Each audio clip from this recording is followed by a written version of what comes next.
Now, Sports Talk with Brodes. Here's Hunter Brody. What is going on, everyone? Welcome on into Sports Talk with Brodes. The Flyers lose 2-1 to the Boston Bruins. Another game where they had the lead, and then within 27 seconds in the third period, it all went into the Bruins' favor. I will say, though, I don't think the Flyers necessarily played a brutal game. It wasn't very entertaining for the first two periods, but I think that was by design. It was structured that way. Let's not make this a wide-open game where you're just trading haymakers back and forth with an opponent like the Bruins that have such a lethal top line. Let's try and keep this better defensively. Let's try and limit their chances. Now, here's the problem. They limited the Bruins' opportunities, but it also played a big role in the lack of chances for the Flyers offensively. But I thought through the first two periods, they did a decent job. And then when the third came around, they allowed it to be a style where both teams had more flow offensively, but ultimately Brian Elliott misplayed a puck that has to be saved, and it's hard to really point the finger and say, damn you, Brian Elliott, considering his role, and he's been so damn successful in his role to the point where you can argue he might be the best backup goalie in the league, if not the best. He's at least in the conversation and up in the upper echelon of the league, so it's so hard to be so pissed off with the guy. But let's be realistic. The Boston Bruins scored a goal in the crease area. There was, 75 Bruins, it seemed, laying in the crease. Provorov, Shane Gostisbehere both trying to win their battles, and before you know it, the Boston Bruins tied up. Marchand gets a greasy one, and within 27 seconds, literally moments after, a puck gets shot from right inside the blue line, outside of the dots, and it hits the glove, it hits the post, it goes in. That 100% has to be stopped.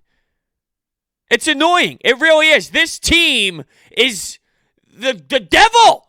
This Bruins team is the devil when it comes to the Flyers. They have their number every time, it feels. And even if the Flyers look like the better team, no matter what, the Bruins just take it away. They're thieves out there. They just take the 2 points. Thank you very much. Robbery. Not that I thought the Flyers played extremely so much better than the Bruins to say that they absolutely lost it. This isn't the same feel as it was last game where the Flyers should have won and they allowed it to slip away from their hands. I wouldn't say that this game played out that way in terms of how I feel about it, but there's no denying that the Flyers definitely could have had at least 1 point. Could have at least taken this to overtime. Oh, it's defeating. It really is. So I talked about the first two periods.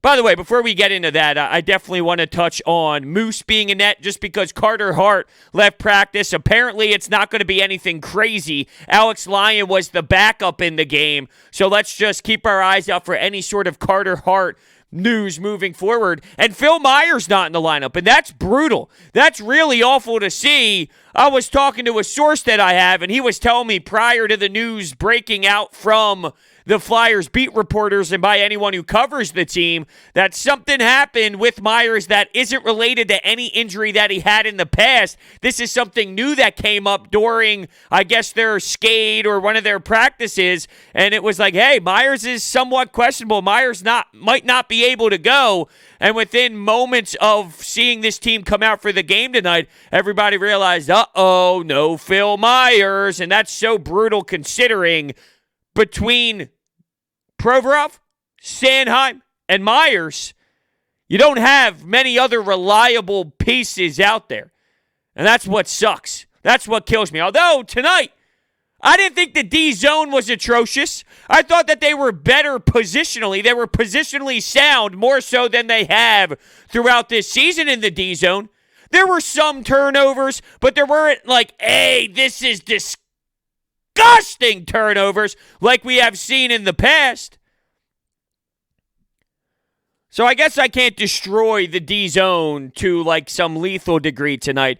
Because as I kind of alluded to, I don't think the effort was bad. I didn't think the effort was bad tonight. I didn't think it was as X's and O's horrible.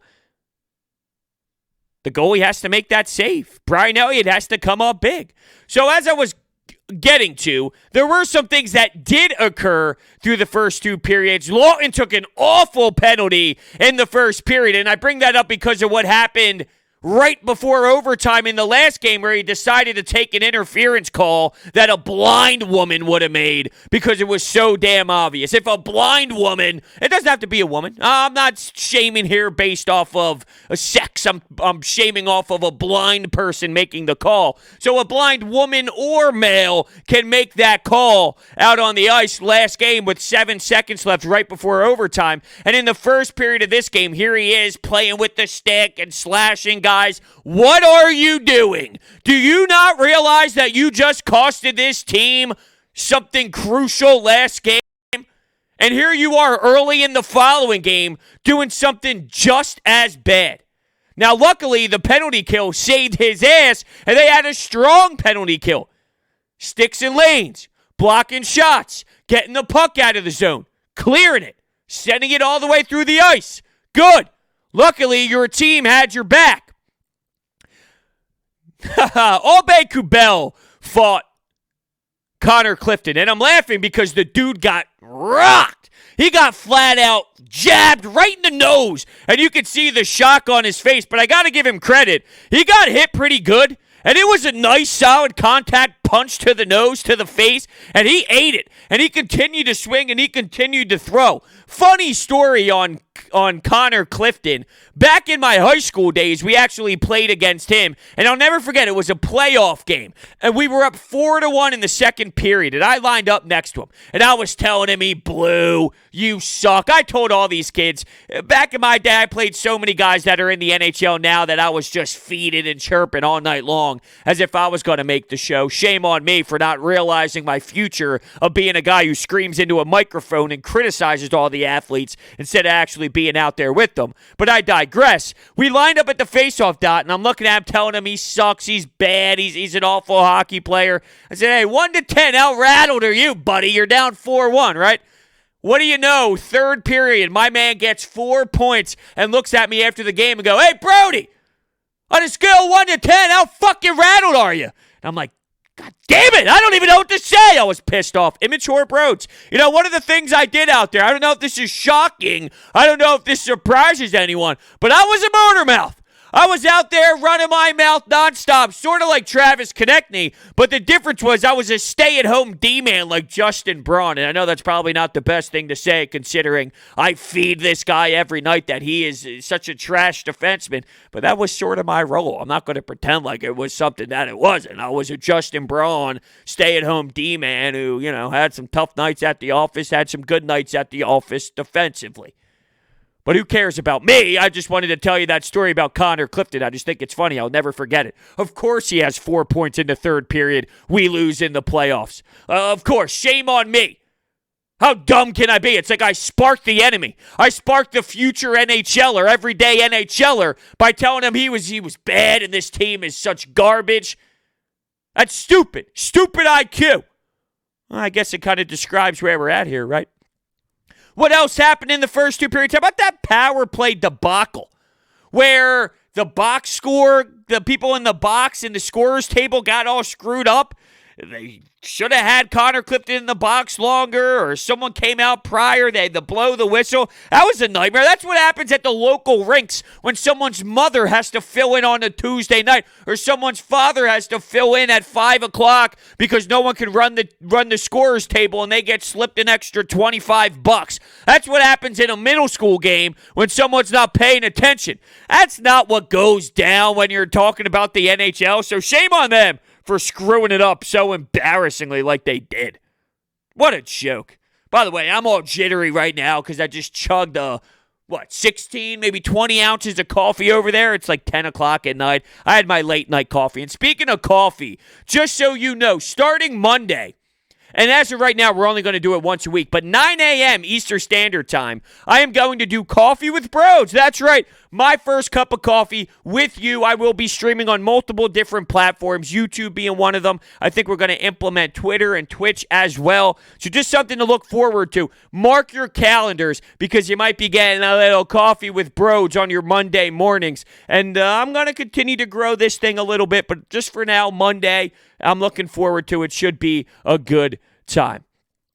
That third period. Oh, wait, there was one more thing that I missed. Joel Farabee gets a penalty shot. Now, I think Joel Farabee's been playing with a lot of buzz. He's been playing with a lot of grit. You can see that there is a jump in his game from last year to this year, and it's very exciting to see. I always questioned how much of a step he would take this season, and I'll be honest with you, I've seen one that really makes me super pumped up. I think Joel Farabee is really growing into his own, and we're witnessing the journey. We're witnessing the process. There was even a moment where he was kind of getting at it with Marchand a little bit, feeding him a couple checks, maybe throwing his shoulder around. Now, sort of like I alluded to what I did to Connor Clifton, sometimes it's not the smartest idea to poke the bear. It's not the smartest idea to go after one of the opponent's best players because it wakes them up a bit. So you got to pick and choose when you want to do it, but I like the fact that he's not afraid to go up against a guy like Marchand at his young age. That's not an easy customer. That's someone who's willing to play around a little bit, be a little physical, maybe even lick you. He might even take his tongue and put it in your ear, put it up your nose. He'll do anything. You won't stop the crazy lunatic. But I like the fact that Farabee got up there and then gave him some toughness back. But getting to Joel Farabee's penalty shot, you have Tuukka Rask in net. I hated the penalty shot attempt. It wasn't even close. There was nothing there. I don't know why he thought that he could go 5-hole there. Didn't really like it. I would have liked to try to move him side to side, maybe deke a little bit, but when he came down and he sort of slowed down and stared right at the 5-hole, Tuukka Rask read it the whole way. He went right down in the butterfly, and it wasn't even as if I saw it. Because sometimes I can be realistic. If a shooter doesn't score, whether it's in the shootout, which is more realistic and you see that more common, or whether it's a penalty shot, which is clearly more rare, if it doesn't go in, but you saw what they were going for and they beat the goalie, but the goalie made an outstanding save, a desperation save, or if he misses the net or hits the post, you can at least see the mentality of the deke and say, well, that made sense. You just didn't cash in. Joel Farabee, especially when it's a 0-0 game, you get a chance. I didn't even see the purpose of the 5-hole attempt. I don't think you really worked Tuukka Rask to make that open. You see with Travis connecting with a little 5-hole tuck where you go forehand, backhand, and when you do that, you open up the 5-hole, you move the goalie side to side, and bang, you slip it in 5-hole. That's nice. Here, I don't know. I was not a fan whatsoever. But what I am a fan of is my friends over at DraftKings. Let me tell you about my friends over at DraftKings. The 55th Super Bowl is this weekend. 55! And a game this big deserves a big prize, not just some trophy. And DraftKings, the official daily fantasy sports partner of Super Bowl 55, has up to $55 million in total prizes up for grabs with their Super Bowl prediction pool. How's that for big? All you have to do to get your share of these huge prizes is enter DraftKings' free Super Bowl prediction challenge. Once you submit your picks, you will get a free instant prize up to $25,000. And if you have the most predictions correct, you can win the top prize of $1 million. Download the DraftKings app now and use promo code Brodes to enter the free $55 million Super Bowl prediction challenge. Everyone gets an instant prize up to $25,000 just for playing. So use promo code Brodes now and enter the free $55 million Super Bowl challenge. Only at DraftKings, the official daily fantasy partner of Super Bowl 55. Terms, conditions, and eligibility restrictions apply. See DraftKings.com for details. So the Flyers actually get on the board early in the first period. You have Gustafsson playing the top of the power play with Claude Giroux, JVR, and I like that change. I like having Gustafsson up there. I think it's worth a shot. Look, I'm not a huge Gustafsson fan. I hope they didn't come out too strong. But I think in terms of what he can provide, if you want to talk about the strength of players, obviously his strength in theory is the offensive side of the game. So put him out there up top. Maybe Provorov struggling a bit, handling the puck. He can get shots through, but he's not like this insane offensive defenseman like some of these other players have, Gustafsson and Shane Gostisbehere. It started with Claude Giroux. And that pass, I feel, it's going unnoticed. That was an unreal saucer right in the breadbasket of Gustafsson to crank a 1T. And JVR, who is starting off the season, you can argue, the best he's ever started in his NHL career. He is playing fantastic hockey. Not sexy hockey, not beautiful hockey, but structured, good hockey, getting to the greasy areas and utilizing, once again, I just said, utilize your player strengths. His strengths is get the puck on that. Allow him to tip it. That puck, maybe it was going wide. Maybe it was going to hit the post. Hell, maybe it was going to go posting in. But here he is, taking away Tuukka Rask's eyes, and he's tipping the puck right back in the net. It's so solid how good he is. I mean, he is so damn successful at tipping pucks all the time. It's crazy, though, to see the jump. Because when you saw the signing of JVR, maybe you didn't expect it to be at this rate, but you definitely expected him to do this way more than he has since the signing. And now it's like really paying itself off. That contract is really proving itself out if this is truly what JVR can be constantly. And he's been really great, really, really solid in front of that net. It was such a big goal to get that lead. Power play looked good then. The problem, though, the power play was not good before in moments and for the rest of the game. They finished 1 for 5. If you have a chance to put the puck in the net earlier, you gotta. If you have a chance with the power play to maybe tie this thing up, you gotta. And I didn't really love the last one. Okay, I'm not going to lie. They did get some shots on that. They did pepper the goalie a little bit.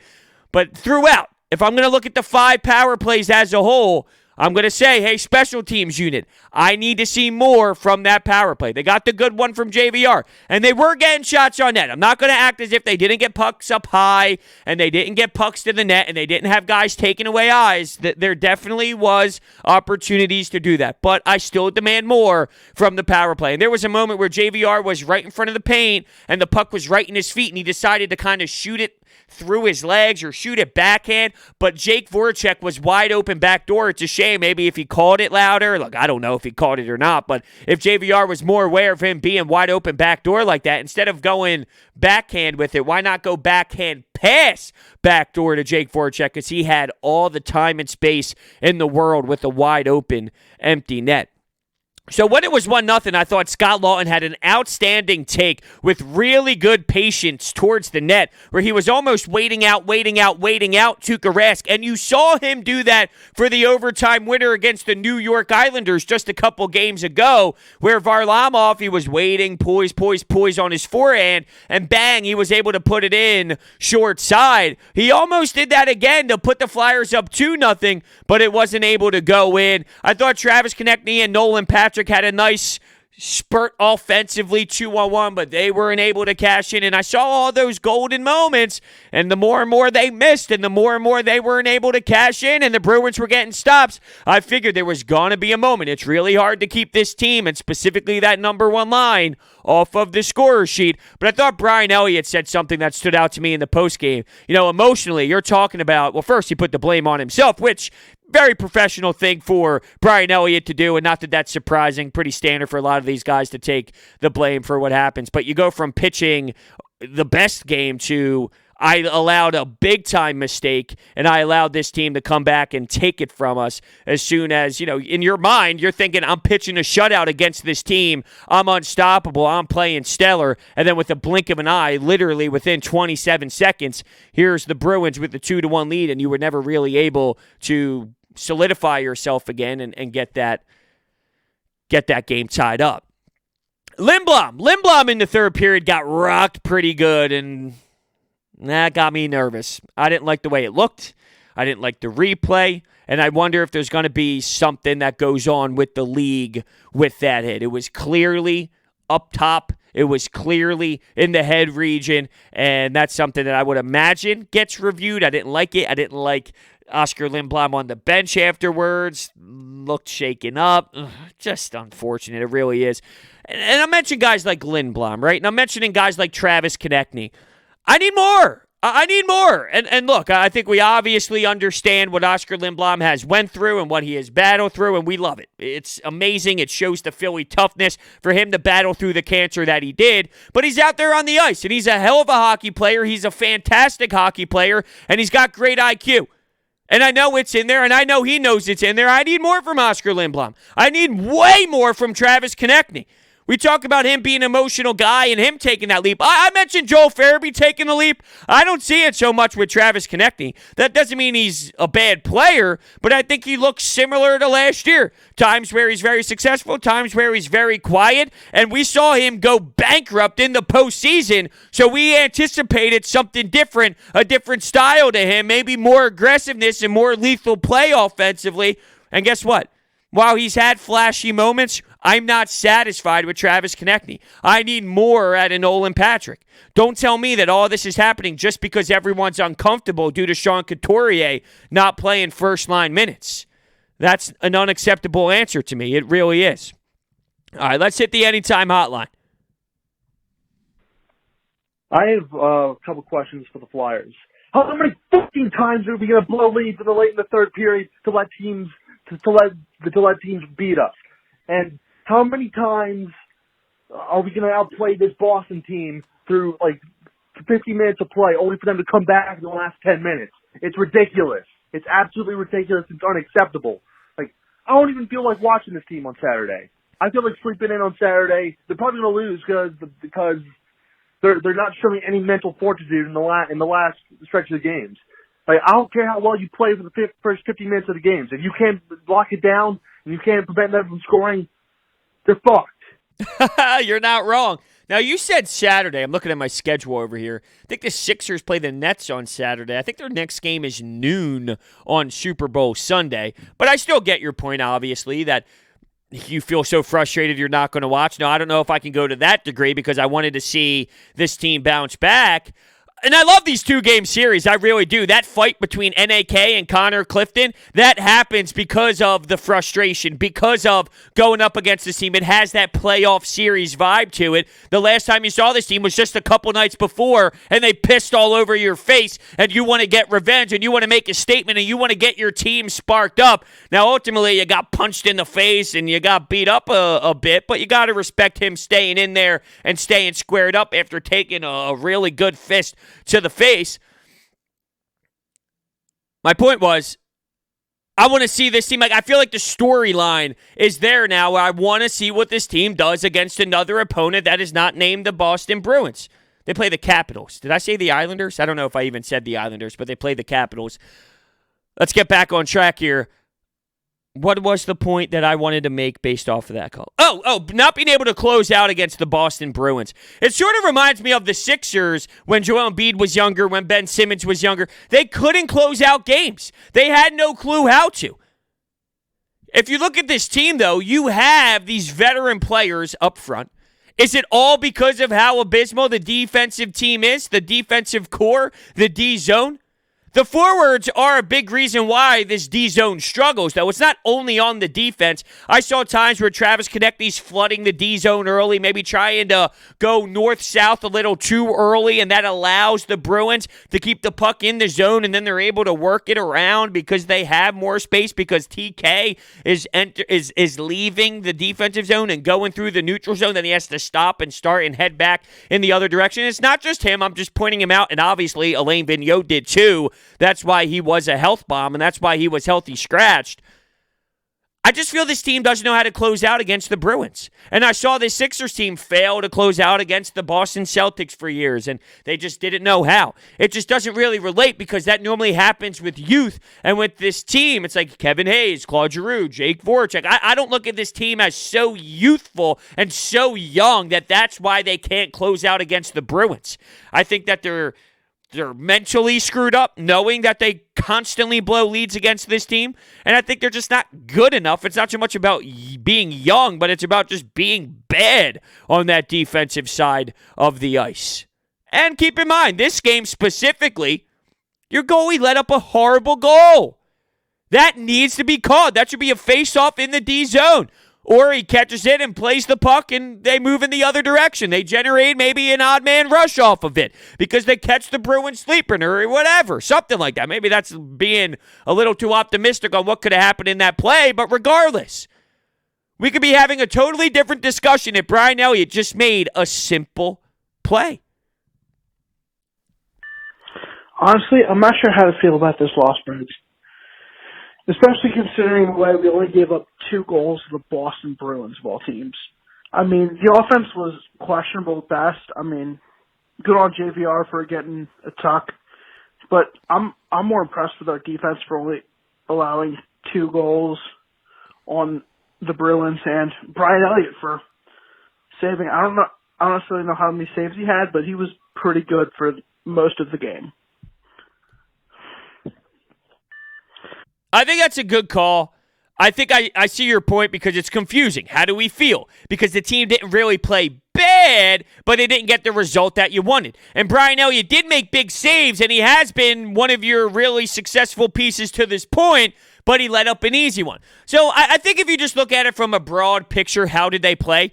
They went toe-to-toe with this Boston Bruins game. Tonight, I'm not talking about the night before, the game before. Tonight, they went toe-to-toe with the Bruins, and they lost this game because of a really fluky goal that gets saved 99% of the time.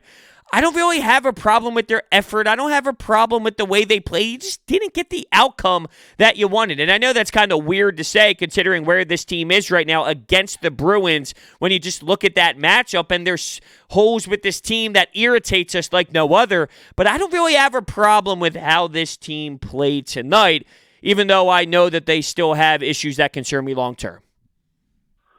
Well, let's just come right out and say it. The Flyers are the Bruins' bitch. I mean, we could play that team 100 times and we'd find a way to lose about 98 of them. This game falls on the shoulders of Brian Elliott. That second goal should never, can never go in the net. Inexcusable. You have to come away from that game with at least 1 point. Even if you lose the game in overtime, you have to get a point. Just a terrible, terrible way to choke again to that team. But the most alarming thing that I'm seeing with the Flyers, they are just a non-threat offensively. They can't get anything going in the zone. The young guys like Konechny, Lindblom, Nolan Patrick just aren't noticeable out there. I mean, it's JVR, Farabee, and Kevin Hayes. And that's pretty much all the offense you're getting. They're boring to watch. They don't get pucks on net. And if this continues, they're not even going to make the playoffs in a shortened season. I think that's a little strong. If you look at the Eastern Conference or whatever you want to call it this year, I still think that they have enough to be able to win regular season games and get themselves in the playoffs. It just comes down to they're not seriously a legitimate NHL Stanley Cup contender, so that will ruin the excitement. But it's hockey, and you never know. Not that I'm saying I think this team can win the Stanley Cup, but I do think that they are a playoff team, even with the issues that they have. I'll touch on a couple things. I also mentioned the young guns having to step up. You mentioned JVR, Kevin Hayes. I think Claude Giroux has really made an imprint on this team. I think that he has been something that you can rely on offensively. I have really liked Claude Giroux's game so far this season, and you got to realize that Jake Voracek has been a monster too. I think the veterans this year have been amazing, while the younger guys haven't been able to do it. While last year it was you had so many guys step up, Raffle, aube-kubel, Scott Lawton, and all these guys. You had so much depth scoring, but the veterans didn't really step up. Now it's almost the opposite, where the veterans are just taking control and being who they need to be leadership-wise on and off the ice, vocal and with the physical play, and with like the actual physical play, not so much the bang in the bodies, but their literal play, I should say, while you're not getting as much depth scoring. So I guess maybe you can say once the depth scoring comes, because these same players were doing it last year, when the depth scoring comes, then this team could be even crazier offensively.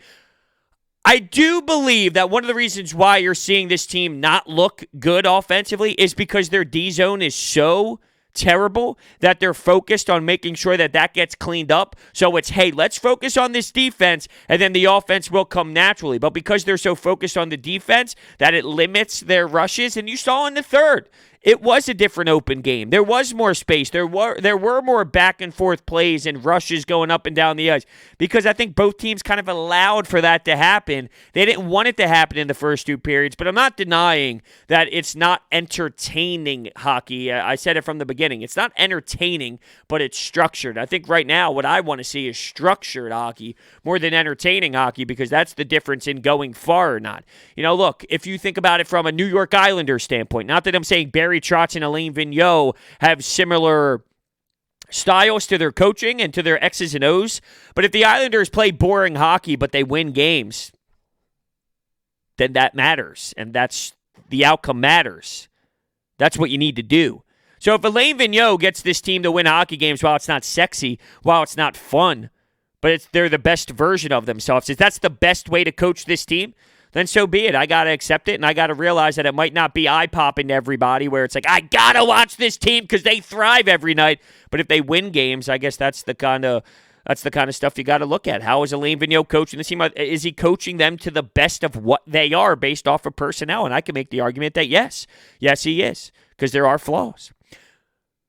I want to let you guys know about my friends over at Orbit Energy and Power. With over 20 years of experience in the solar industry, they are home to your solar experts in residential and commercial projects. Their solar program eliminates your electric bill completely by offering flexible financing solutions such as $0 down. They also provide water purification systems, backup energy services, battery storage, and more. So check out their information. It is all down below. Thank you guys so much for watching, and I will see you next time.